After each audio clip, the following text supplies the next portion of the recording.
Up front next, phantom phone calls. The president brags about 2 phone calls the White House now admits never happened. Why can't the president just tell us the truth? Plus, the White House getting personal with our own Jim Acosta over immigration, and the Dow hitting an all-time high today. Is it the big Trump bump or the Trump bubble? Let's go out front. And good evening, I'm Erin Burnett. Out front tonight, President Trump's problem with the truth. Every day, that problem seems to get worse. Tonight, there are 2 phone calls that President Trump said happened that did not, in fact, happen. One, Trump bragging that the head of the Boy Scouts called him to say his speech to the Scouts was, in Trump's words, the greatest speech ever given to the group. The second one, Trump saying the Mexican president called him to offer what Trump said was the ultimate compliment, that very few people are crossing over the southern border. Now, we now know that neither of those statements are true. Here's Press Secretary Sarah Huckabee Sanders admitting this today.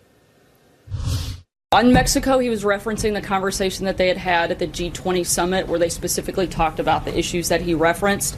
In terms of the Boy Scouts, multiple members of the Boy Scout leadership following his speech there that day congratulated him, praised him, and offered I'm looking for the word, quite powerful compliments. So he lied. He didn't receive I wouldn't say it was a lie. That's pretty bold accusation. It's the conversations took place. They just simply didn't take place over a phone call, that he had them in person. Face-to-face conversations, of course, are not phone calls. And the president was pretty explicit there.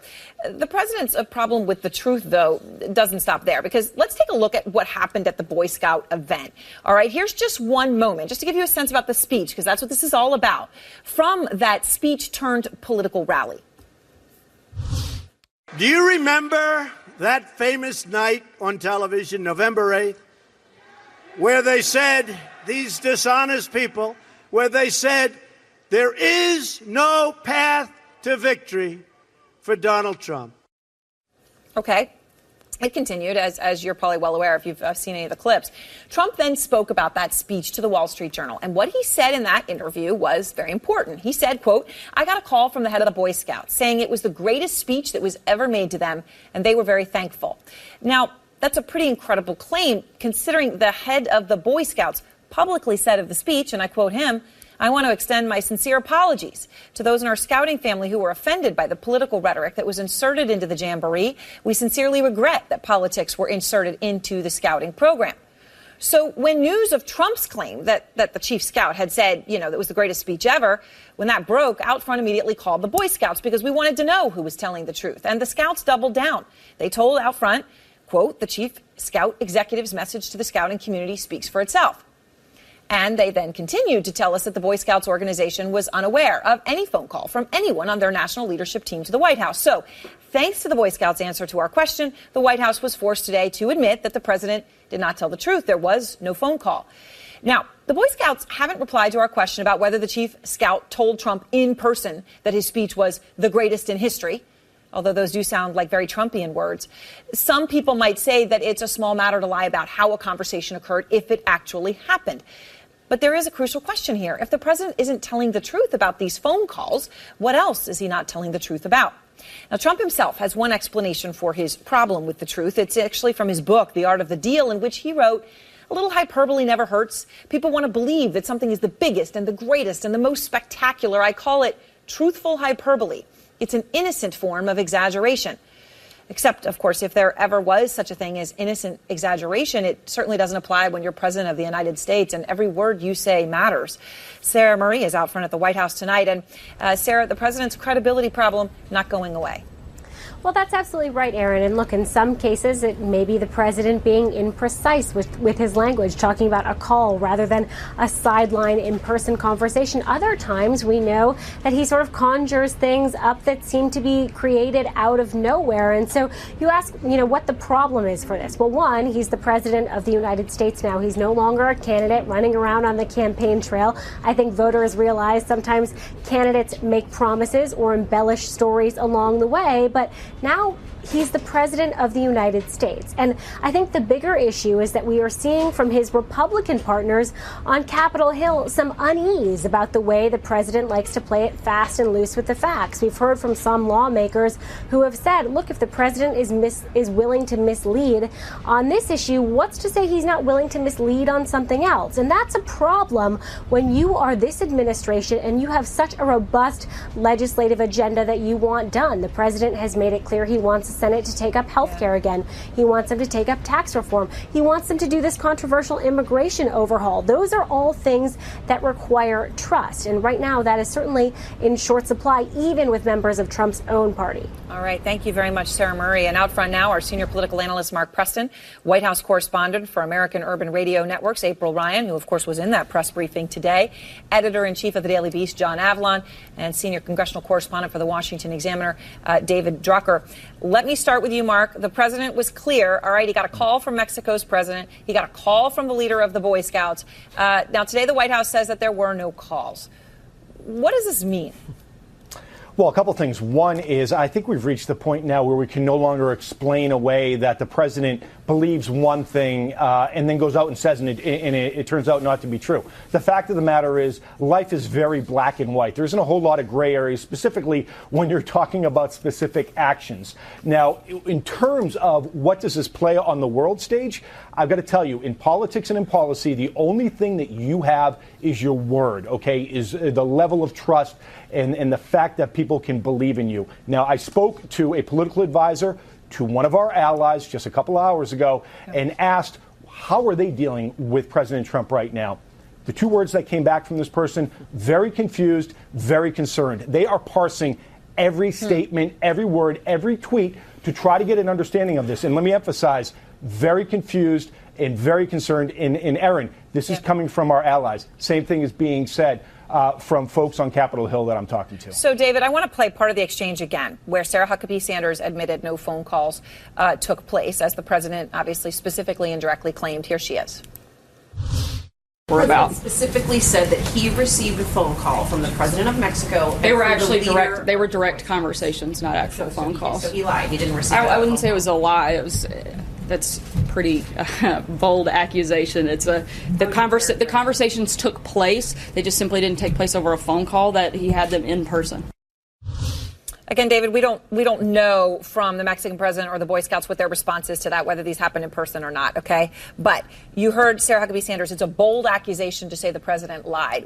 What do you say to that?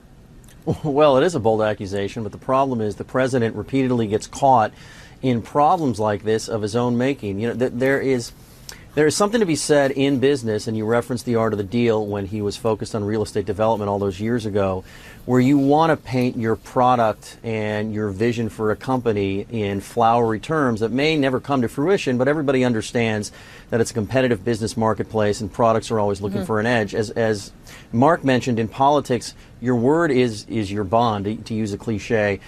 Your opponents know that you may have to hit them over the head at the end of the day because you're in a political fight, but you cannot do deals if you cannot trust each other. And one of the problems that Republicans on the Hill are having in their effort to try and govern is that they don't trust the president. They don't always know that it's a malicious intent on his part, but they see him on 5 sides of every issue at any given time, and they never know what to expect. They passed that Russia sanctions bill because they did not trust him to negotiate with Vladimir Putin. And all of this gets in the way of the president's ability to affect his legislative vision. I don't think that he's ever really internalized that he is now the leader of a team, of a government. It's not just something that he has acquired that he can give marching orders to do whatever he wants. All right, so John, here's the thing. You know, when you put this in context, and this is why I made the point of some people might say, and again, we don't know what the other parties say as to whether the conversations even took place, but some people might say, well, if they did, then the method by which they occurred, okay, so it's a lie, but it's a little lie. Okay, but in the context of this president, he has said things that are not true about a lot of things, whether it's crowd size or his electoral college victory. Here he is. A massive landslide victory, as you know, in the Electoral College. When I looked at the numbers that happened to come in from all of the various sources, we had the biggest audience in the history of inaugural speeches. All right. By the way, electoral victory was 46th out of 58th, Yeah. I believe. It's a pattern. It's an impulse. It's a first response. And I think the problem is that Trump comes out of this background as a hype man, as a marketer, and everything is truthful hyperbole. But as Mark and Dave have said, now we're in a place where you're President of the United States, words matter. Trust and truth are intimately related. And if his instinct, if his default is to lie about little things, then he's going to have a heck of a time getting any credibility on the big things. And that's where we are. There's now an assumption that the administration is not telling the truth, and it's because tone is coming from the top, and that's terrible for the office of president. And you've pulled sort of the sense of the scale of this. Yeah, I mean, look, even in of course, the campaign, Politico did a study just 1 week on the campaign trail, and this was when he's in selling mode. One falsehood every 5 minutes. That's a stunning statistic. And that, I think, just speaks to the sheer tonnage of lies and falsehoods and exaggerations this president tells as a matter of course. It's his way of communicating. All right, and April, we just played the quote, right, or showed the quote, I'm sorry, a couple minutes ago from Trump's book, The Art of the Deal. And Trump, in his own words there, he always uses those words, that everything is the biggest or the best or beautiful, right? We know that. In case anyone forgets, here's just a couple of examples. I have the best courses in the world. I get the biggest crowds, I get the biggest standing ovations, and I guess you see it in the poll numbers. I truly believe that the first 100 days of my administration has been just about the most successful in our country's history. So, April, I mean, is this done on purpose, right? That he cloaks his comments in that sort of grandiosity and exaggeration? Or does he truly believe what he's saying? I don't think this president has figured out how to turn the switch from the hyperbole or embellishments, whatever you want to call it, to understanding government and governance. Words matter. Words matter. Wars have been fought because of words. Markets are moved because of words. America wants to be able to believe the words that their leader says, whether you voted for him or not. And this is very bad. I mean, he's a businessman. His nature is business. And that grandiosity of everything is great. This is wonderful. And, I think about the first solo press conference that he had. He said that, this is a fine-tuned, our administration is running like a fine-tuned machine.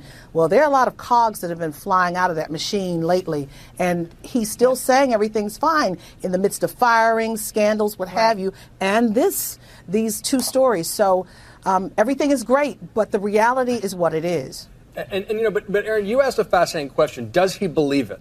And I think one of the riddles of this president is he speaks without a filter, whatever comes into his mind. So there's certainly a degree of emotional honesty like we've never seen. We know what he's thinking in real time on Twitter or when he's talking. And yet there seems to be a massive gap between that emotional truth and objective reality. And that's just a puzzle. And Mark, throughout the campaign, he ran on being a truth teller. I think this is what the irony is, and this is why I get it. Does he believe it or not? Like when you say it's a phone call and it just wasn't. Here's what he has said about his honesty. I don't lie. In fact, if anything, I'm so truthful that it gets me in trouble. Okay? They say I'm too truthful. I think that I'm an honest person. I feel I'm an honest person. One thing I can promise you this.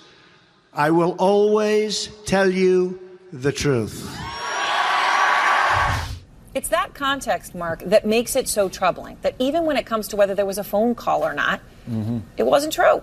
From the Boy Scouts, Aaron, we're talking about a speech that was widely panned for it being so politicized to a non-political organization by and large, but yet he had to engage in it. Why? Why did he have to do that? Why did he say that? Why did he say he got a phone call from the president of Mexico when clearly he did not get a phone call from the president of Mexico? Oh, and by the way, the president of Mexico is never going to say what he had said because that is political suicide for the president of Mexico.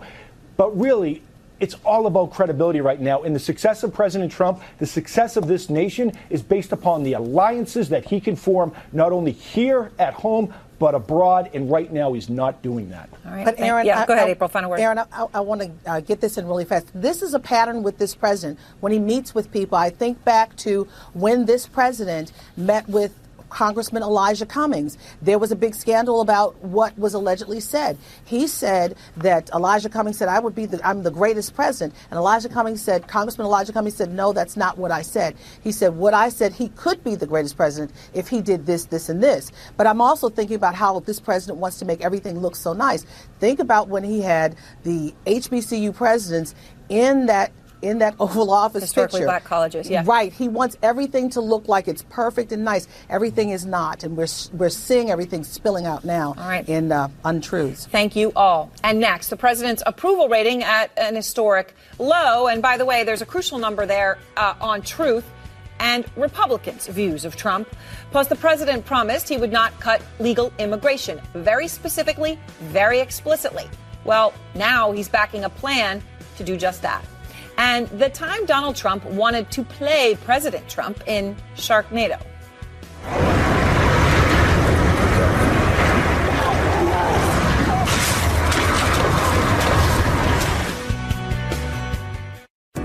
Hey, this is Mackenzie Atwood, host of the Steven Universe podcast, and I've got Steven and Connie on the podcast. We're small children, but as Stevani, we're almost a fully grown, tall human being. Yeah, you can just fusion. Go. And when we're Stevani, Pro can't get as mad at us because she doesn't know who did what. Join the fun now. Subscribe to the Steven Universe podcast at Apple Podcasts or your favorite podcast app.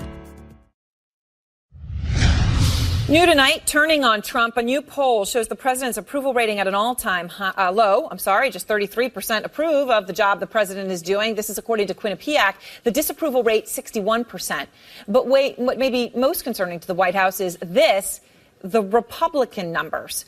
And they are going down. Out front now, Bill Kristol, the Weekly Standard editor-at-large, Scott Jennings, former special assistant to President George W. Bush. So let me ask you, Scott, when you look at overall numbers here, 33% of voters approve of the president's job performance, his lowest, and now losing support among Republicans as well. Should the White House be worried? Well, anytime the president's approval rating is in the 30s, you should be worried. The Q poll has traditionally been a few ticks lower than some of the others. I think Gallup has him in the mid-30s. Rasmussen's a tick higher. But the truth is, his approval rating has gone down. One thing we should recall, historically, this is a president who has seen his numbers with Republicans fluctuate. Back during the campaign, for much of the campaign, he was around 80% with Republicans. But on Election Day, he won 90% of the Republican vote. And so what happened? They decided that the specter of not being able to fill the Supreme Court seat was enough to come home. So now the White House has to be asking itself, how do we get Republicans to come back home? There's issues, tax reform, handling North Korea, that if handled properly could cause Republicans to come back. Okay, so let's just look at these Republican numbers, Bill, because they're important. Republican support on good leadership skills. 70% of Republicans say he's a good leader. And by the way, you might look at that and say that's a solid number. Okay, and it is. By the way, it's a vast majority, but it's down 13 percentage points from June when it was 83%. Okay, that's a pretty stunning drop. And when it comes to being level-headed, 57% of Republicans say he is now, again, a majority, but from late June, that's down from 72%. So do you focus on the stunning drops that we're seeing among Republicans, or do you focus on the fact that he's still above water with Republicans by those measures? Well, both, but I mean, a Republican president is always going to be above water with Republicans. Richard Nixon, on the day he resigned, had a 50% approval rating, 50% from Republicans, 28% from the country. So, there's a base of just, in a partisan era, especially today, with polarization, with such dislike among Republicans, for Democrats, for liberal media, for everyone else, Trump will have some base. But I think it's a very important poll in that it punctures the myth that Trump has a super solid base with a huge majority of Republicans. There are solid, fervent Trump supporters, but there are a lot of reluctant Trump supporters who, as Scott said, voted for Trump because of the Supreme Court or because they didn't want Hillary Clinton or they just wanted a Republican administration. They have been put off clearly over the last couple of weeks that's when that movement has occurred, by the chaos in the White House, by the failure on health care, I think by Russia developments, Trump and Don Jr., Trump writing the Don Jr. statement, and just by the general sense that we don't have a solid and competent president there. And Scott, all of those things are in recent days. You know, a few weeks ago, a senior advisor to the president told me, we don't care about any of these polls because we have our own. And we have our own in the only states that matter, and they show that we are doing way better than anyone is giving us credit for, so we're not worried about it. Do they say that now at their peril when you see these sharp drops among Republicans? Well, you do see some surveys out there. NBC News actually had a survey this past weekend, and they surveyed people in Trump country, places that had flipped from Obama to Trump or had shown a surge from Romney to Trump of more than 20 points. He was still well above water in those counties. Now, he had degraded some over his electoral performance, but he was still doing pretty well in what you would generally refer to as Trump country. Where this manifests itself negatively is your influence over the Congress, trying to cajole them into doing the things you want to do. And then next year, if the numbers stay low, it would manifest itself in candidates distancing themselves from the White House. But we're a long way from there. And this president is a legislative win or two away from seeing his numbers tick back up, and hopefully the Republicans can pull it together. All right, so on the Republicans, though, Bill, here's what some of the Republicans in Congress, and by the way, whatever he wants to say about them, their mainstream, their whatever nasty things sort of implied sometimes, is he needs these guys, and they right now verbally have been turning on him. Here are a few. I will agree with this president when I think he's doing conservative things and doing decent things. And I'll oppose him and speak up when I think that he isn't. Where appropriate, I will support the president, and where inappropriate, I will not. And there are going to be times when I disagree with him, and when I do, I usually state that very clearly as well. Here's the thing, Bill. They say that, but let's just take Jeff Flake as just an example, right? He has said the things he said, and that's great. But his voting record is still 93.5%. Yeah, but that's a bum rap, Aaron. Look, I would have voted I'm a pretty critical guy about Trump. I think we agree on that. I would have voted to confirm Gorsuch. I would have voted for Jim Mattis. I mean, that number is used by liberals to say, oh, Jeff Flake's a hypocrite. He's a conservative. He's voting for conservative nominees. What I'm getting at, I wasn't actually calling him a hypocrite. What I was saying, though, is they may say one thing, but if they're still backing him on his legislative agenda, does it matter to him what they say? Yes, it matters. It matters a lot. First of all, it is going to erode support for the legislative agenda. You're already seeing that, I think, looking ahead on tax reform. He's not getting the benefit of the doubt he got before.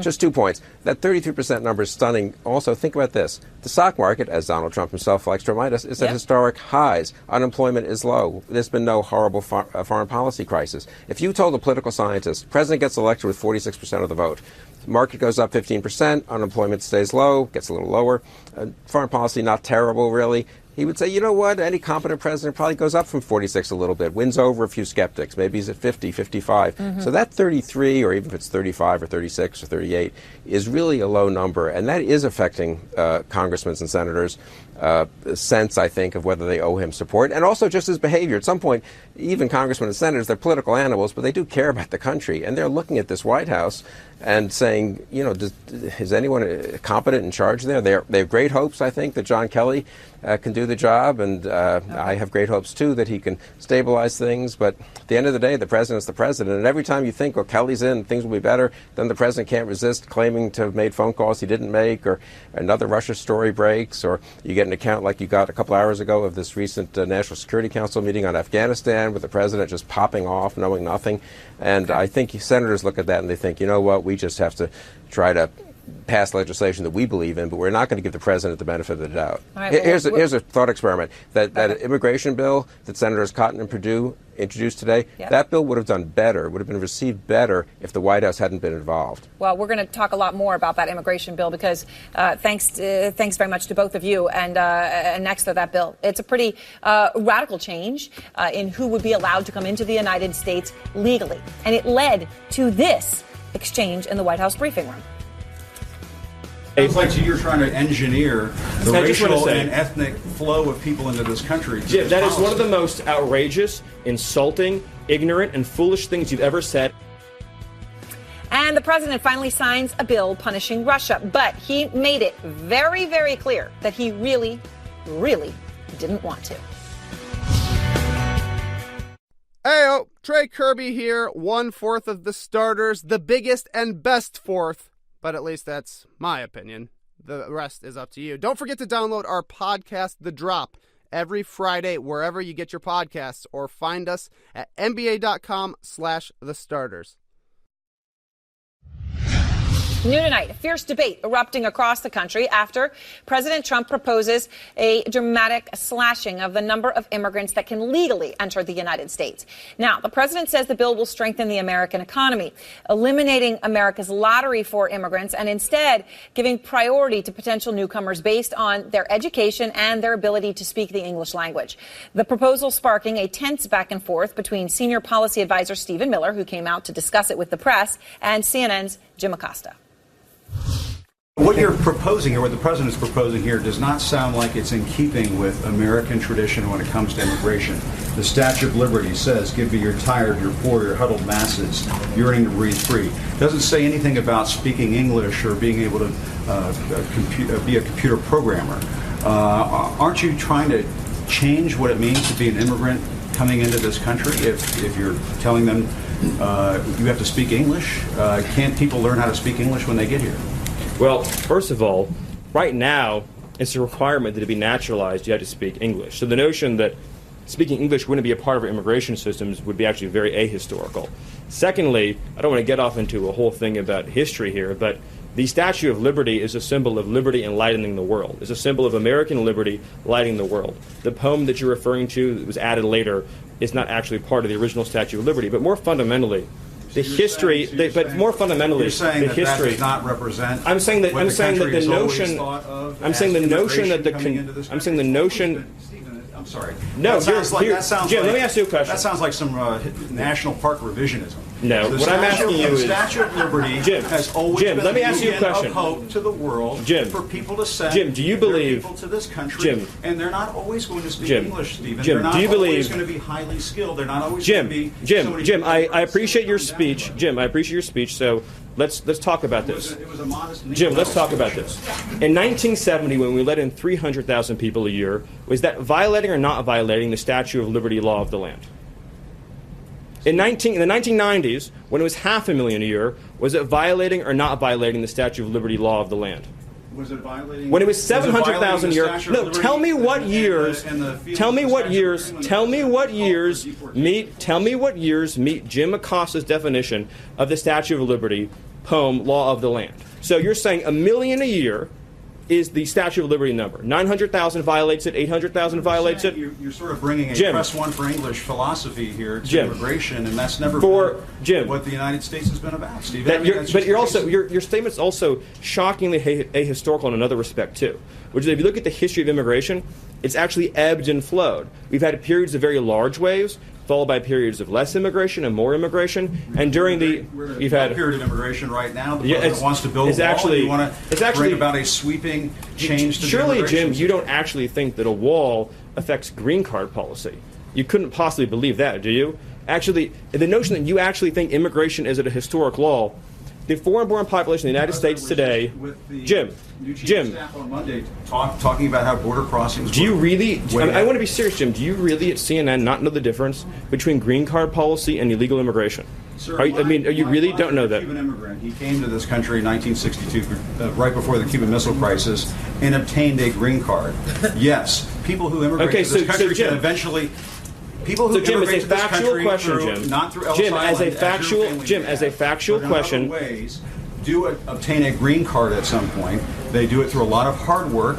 And yes, they may learn English as a second language later on in life. So, but this whole notion of they could learn, they have to learn English before they get to the United States. Are we just going to bring in people from Great Britain and Australia? Jim, I have to honestly say, I am shocked at your statement that you think that only people from Great Britain and Australia would know English. It reveals your cosmopolitan bias to a shocking degree that in your mind, this is an amazing moment that you think only people from Great Britain or Australia would speak English is so insulting to millions of hardworking immigrants who do speak English from all over the world. Jim, have you honestly never met an immigrant from another country who speaks English outside of Great Britain and Australia? Is that your personal experience? Of course, there are people who come. But that's not what you said, and it shows your cosmopolitan bias. And I just want to say, it sounds like you're trying to engineer the racial and ethnic flow of people into this country. Jim, that is one of the most outrageous, insulting, ignorant, and foolish things you've ever said. And for you, that's still a really The notion that you think that this is a racist bill is so wrong and so insulting. Jim Acosta is out front along with John Avlon. Jim, let me go first to you. Sure. Insulting, ignorant, cosmopolitan, all the things that you were called by Stephen Miller. Were you surprised? Well, I could go for a cosmopolitan right now, Aaron. It's not often you're accused of a cosmopolitan bias from somebody who went to Duke University wearing cufflinks in the White House briefing room. But anyway, I do think when they're attacking the news media, my experience, Aaron, is that they're losing the argument. And I think what you saw today in the briefing room was the top policy advisor. He's the top domestic policy advisor to the president, right. Berating reporters.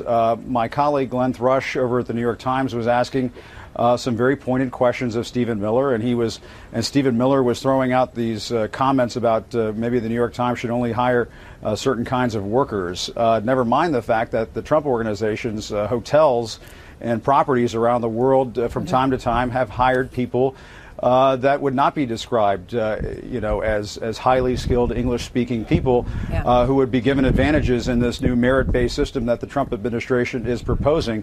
Aaron, just one other quick point. The American experience has always been, and the Statue of Liberty, I think, is an example of that, which is why I raised it, that we've always welcomed all kinds of people from all walks of life into this country. All people coming into this country have merit. They shouldn't be subjected to a point system. An unskilled person who doesn't speak English coming into America might give birth to a Nobel laureate or an astrophysicist or a neurosurgeon. And so, that is what has always been great about America, in my view. And I was just, essentially trying to test Stephen Miller on a couple of those points. And I think what you saw unfold in the briefing room is that he really just couldn't take that kind of heat and exploded before our eyes. Yeah, I think you definitely did see that. By the way, I just want to make one point of fact here to all of our viewers. When he said to become a naturalized citizen, you have to speak English already. You could just check the website on that. That's not true. There are several exemptions where you're allowed to bring an interpreter. Okay, that's just a point of something he said that was definitive, that's not actually true.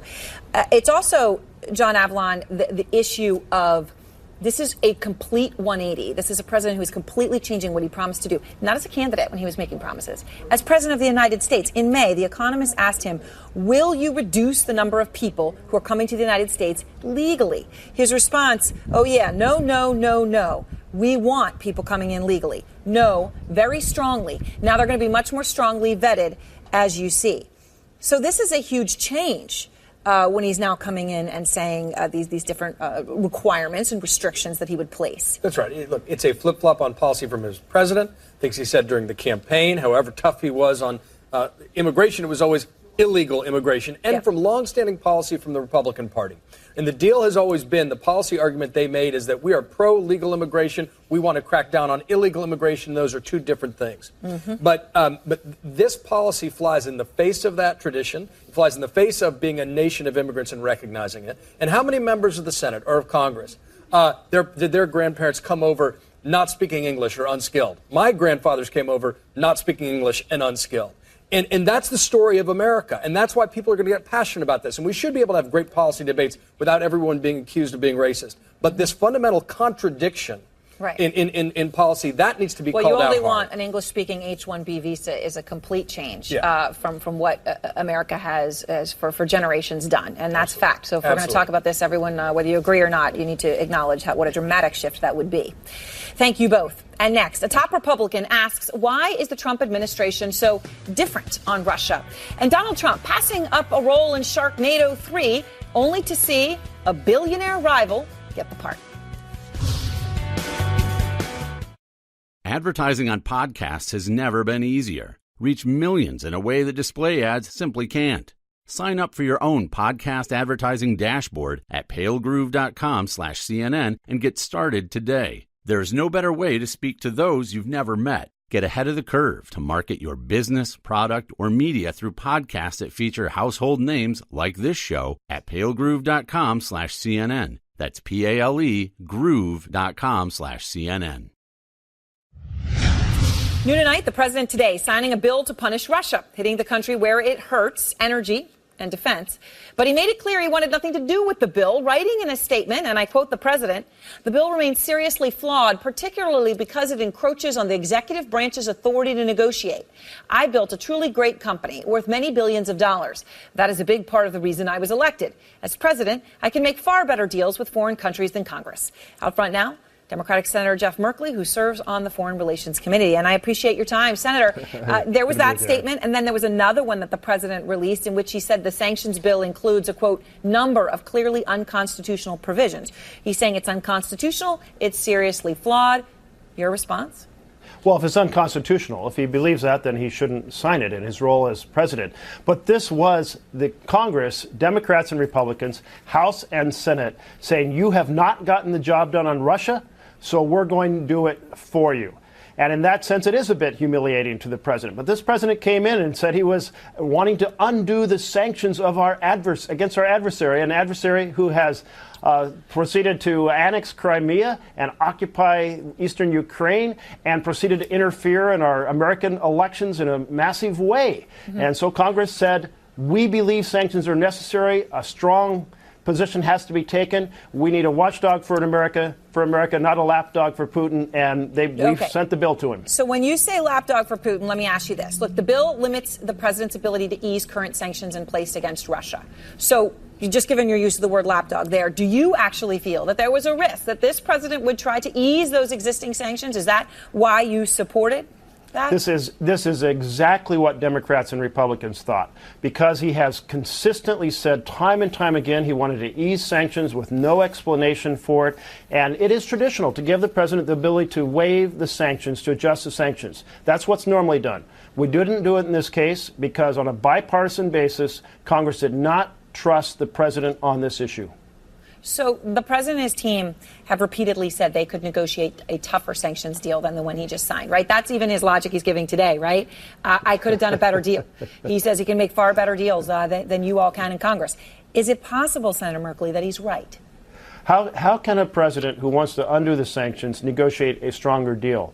He had the chance. He went over to Europe. He met with Putin face to face. He had secret meetings on the side. Did he come back with any proposal for a strong stand vis-a-vis Russia? He did not. No, he said they talked about adoption. Yes, that's right. So Lindsey Graham is questioning why the Trump administration is constantly sending mixed messages when it comes to Russia, right? Your Republican colleague, here's Senator Graham. The fact he does this kind of quietly, I think, reinforces the narrative that the Trump administration is not really serious about pushing back on Russia. And I think that is a mistake, too, because Putin will see this as a sign of weakness. What does this all add up to? It makes one wonder. It makes one wonder why the Trump administration is so different than everybody else on Russia. Do you agree with Senator Graham? Absolutely. How do you get your hands around an American president not taking a strong stand against our adversary? And what Lindsey is referring to is absolutely a common opinion of what is the answer. Let me just expand a little bit here. Is the answer because his business deals involve borrowing from Russia? Is his answer related to the British dossier? Is his answer related to the negotiations between the Trump campaign? We don't know. Or maybe it's a piece of all three, but it is a very extraordinarily strange situation to have a president of the United States not standing up to Russia. All right. Thank you very much, Senator. I appreciate your time. You're welcome. Great to be with you. And next, stocks soaring to, well, a whole new high. The Dow topping 22,000. Now, this is happening under President Trump's watch, and that's a fair and square point. Does he deserve the credit? And Ginny Most on how Donald Trump missed his Sharknado moment and the man who took his place. The President of the United States.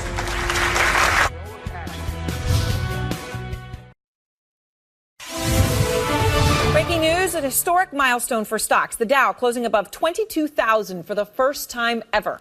The president taking credit for the milestone earlier today as the market tried to reach it, tweeting, quote, the stock market could hit all-time high again. 22,000 today was 18,000 only 6 months ago on Election Day. Mainstream media seldom mentions.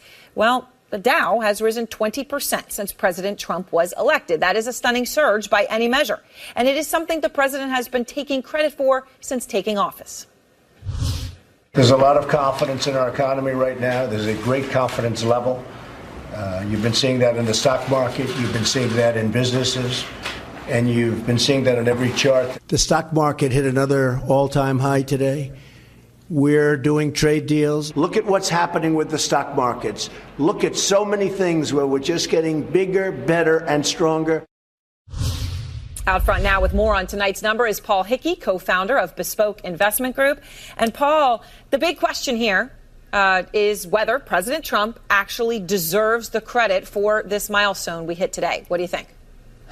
It depends upon who you ask. But I think when you look at any market return under a president deserves some of the credit, I think, but certainly not all of it. And different presidents deserve more credit. Just like a manager of a baseball team, some get dealt better players, some get dealt worse players. It's how they do it. So market's up 20% since Election Day, and so that is a strong return over that about an 8 or 9 month period. So you got to give President Trump credit because because he's in office and the market did turn on a dime on Election Day.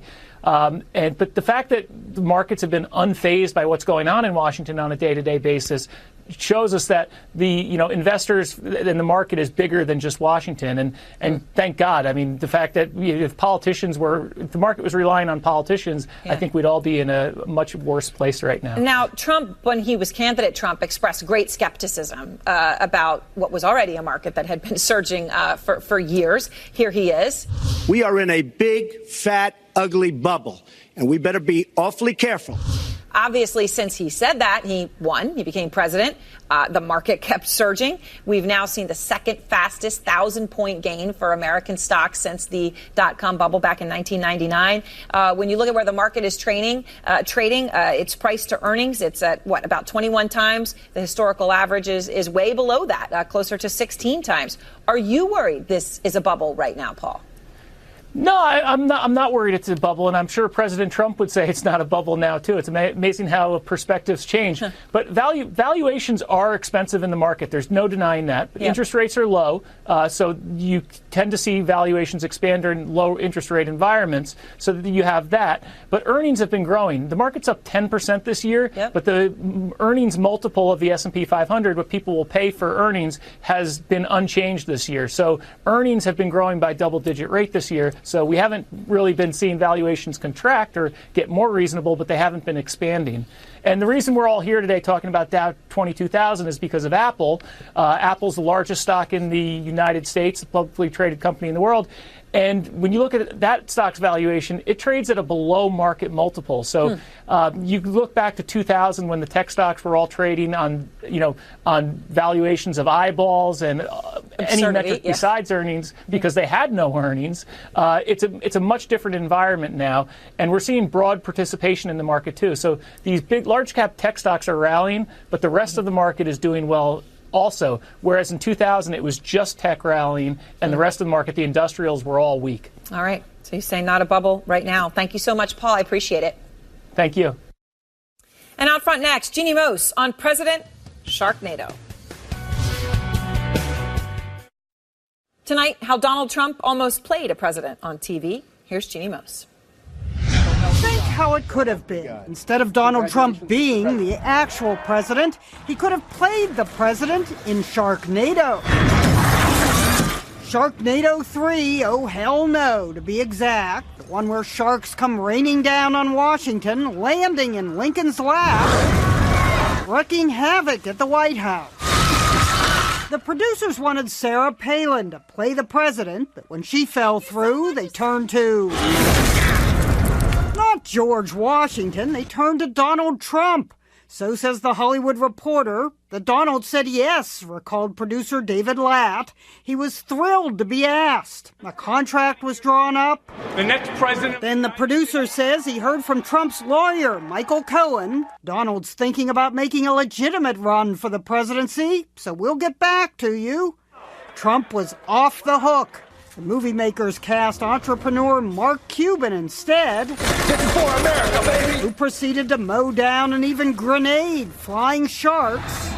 The Hollywood Reporter quotes producer Latt as saying the Trump team blew up, threatening to sue after Mark Cuban was cast. But Trump attorney Cohen doesn't recall that. describing it as a very weak attempt to obtain free publicity for Sharknado by using the president. He did acknowledge Trump had given a non-committal "I'll do it" to the film's star, Ian Ziering, a personal friend. Ann Coulter played the vice president, surfing past sharks. Donald Trump has had plenty of cameos, from Sex and the City, Samantha, a cosmopolitan, and Donald Trump. You just don't get more New York than that. to the Fresh Prince of Bel-Air. You know, you look much richer in person. But Sharknado was the one he let get away. President Trump's new chief of staff may think his job is tough. Hey, I am the chief of staff! Which is harder to survive, a Sharknado or a Trumpnado? Jeannie Moe, CNN, God bless America. New York. Okay, thanks so much for joining us.